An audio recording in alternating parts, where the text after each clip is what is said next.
Arg.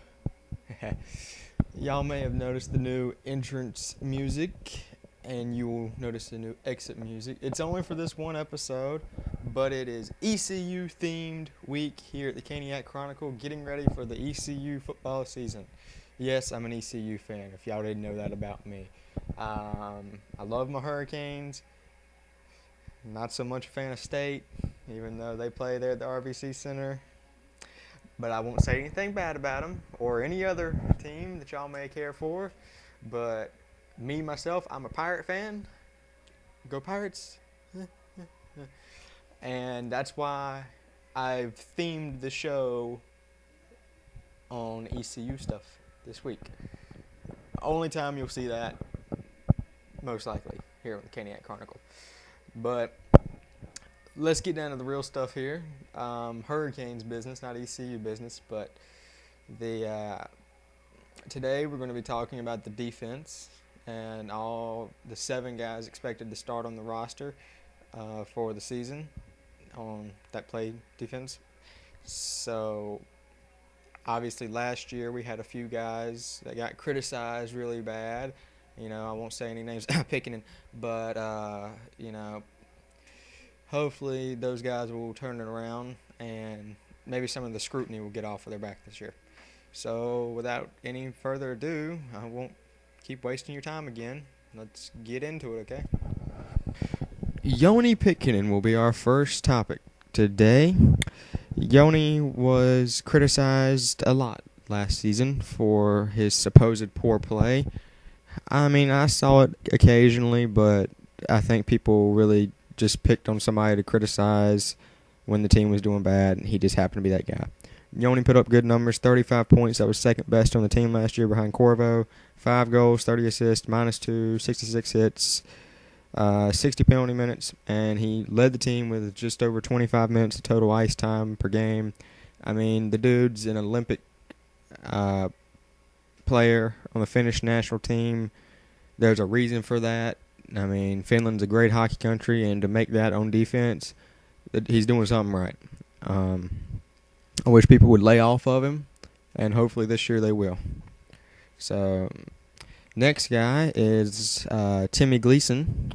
Timmy is the big bear, I guess if you want to call him that, after his big sucker punch, if you want to call that last year in Toronto. I personally liked it, but whole different story there. Timmy put up 16 points, 2 goals, 14 assists. He was a -11, so that's kind of scary, but I'm sure he'll get that back up. He's an alternate captain, for Pete's sake. 215 hits, 85 penalty minutes, just over right at 21 minutes total ice time a game. I mean, there you go. He's another Olympic player. I mean, American national team made silver medal in the last Olympics. I mean, he's got skill, and that's why he's an alternate captain. Next guy is a guy who was at the All-Star events last year, and that's Jamie McBain in the rookie competition. 30 points for Jamie, 7 goals, 23 assists. He was a -8, so there again, like Timmy, need to work on that. But 41 hits, only 32 penalty minutes, which is good, and right at 19 minutes per game. I mean, he's still developing. I mean, he was technically a rookie last year still, so I look for bigger and better things out of Jamie this year.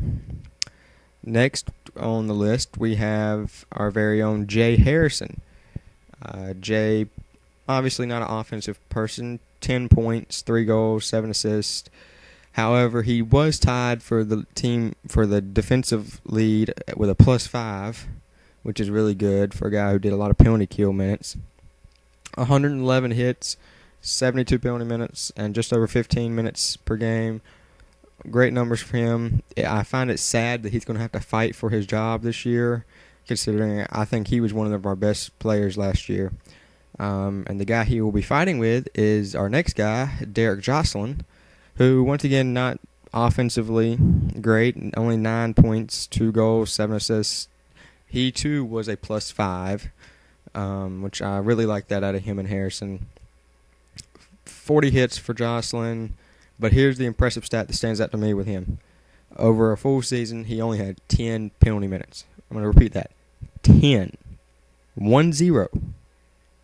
9 plus 1, 11 minus 1, 10 penalty minutes. That is very impressive to me for a guy who plays defense. Just over 15 minutes of ice time, too. Like I said, him and Harrison will be fighting for that third line defensive position, and I hate that because I think they both could easily be top four defensemen on a lot of teams. Next, we come to a guy who was acquired mid-season last year, just like Jocelyn was, Brian Allen. We acquired him from Florida, obviously. He put up 17 points total last year, 4 goals, 13 assists. It was a -1. He did slam 118 hits into poor people around the National Hockey League. 82 penalty minutes, just at 18.5 minutes per game. I imagine he'll probably start on the second defensive line next to either Caberlet or Pickin. He provides that solid defensive player like Tim Gleason is, and truthfully, we need more of that. But instead, we went out this offseason and picked up our next and last guy, a offensive guy just like Joni Pickin, Stanley Cup champion Tomas Caberlet. Obviously, we know his brother real well. Frank was a great player here, and that obviously influenced Tomas to come here. He didn't have great numbers once he arrived in Boston last year after being traded from Toronto, but overall last year, 47 points, which would have led the team, Carolina Hurricanes, for defensive players. 4 goals, 43 assists, a +4, which is really good. Only 37 hits, but we won't focus on that. Another impressive guy like Jocelyn, only 18 penalty minutes all year, which is really good for a defensive player. Just over 22 minutes per game on the ice. So look for him for him to probably start on the second line on defense across from Allen or Gleason if I had to imagine. I imagine, Joni will play with either Gleason or Allen, and then the other one will play with Caberlet. So we have offensive and defensive on the first two. And then McBain would be the offensive guy to go with either Harrison or Jocelyn. But that'll be Paul's decision and all that. So Stanley Cup champion Tomas Caberlet. So that'll hopefully bring some good experience and spark some energy to us and should really help out on the power play. So look for our defense to hopefully improve a little bit this year. There you go, guys. That's just my look over there on the defensive guys. And, by now, if y'all have seen all the other ones, y'all knew what to expect. It was just going to be on the defensive guys this time. And so that brings us to trivia time. And last week, we asked you which of the following Hurricanes led the Which of the following Carolina Hurricanes led the team in points during the 06-07 season? And the correct answer was, drum roll, anybody? No? Well, okay, forget the drum roll then. Correct answer was the Wizard, Ray Whitney. He edged out Rod Brindamore by 1 point, and that was the correct answer. So congratulations to anybody who got that right.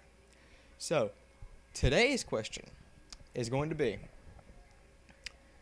how many points did Ron Francis score in his final Hurricane season, which is the 03-04 season? Was it A, 60, B, 52, C, 30, or D, 19? Please cast your votes now. All right, but comment below. Let me know what you think. Remember, no cheating. And I'm going to throw in my plug, because I didn't do it last week, for my best friend, Dustin, over at the NHL Review. You'll see the web address below. And check him out for the NHL stuff. And so that's going to wrap it up here on the ECU-themed version of the Caniac Chronicle. Look for goaltending in the next episode. And for long, it's going to be getting ready for preseason action. LaRose camp or Brindamore camp or whatever you want to call it's already underway. So action's getting much closer to it. It's just over a month away. So I'll see you guys next time here on the Caniac Chronicle. Remember, tell everybody you know, subscribe, comment, like, whatever you want to do, and feel free to tell me anything I could do to make the show better or make it worse. And as always, go Canes and go Pirates. Arg!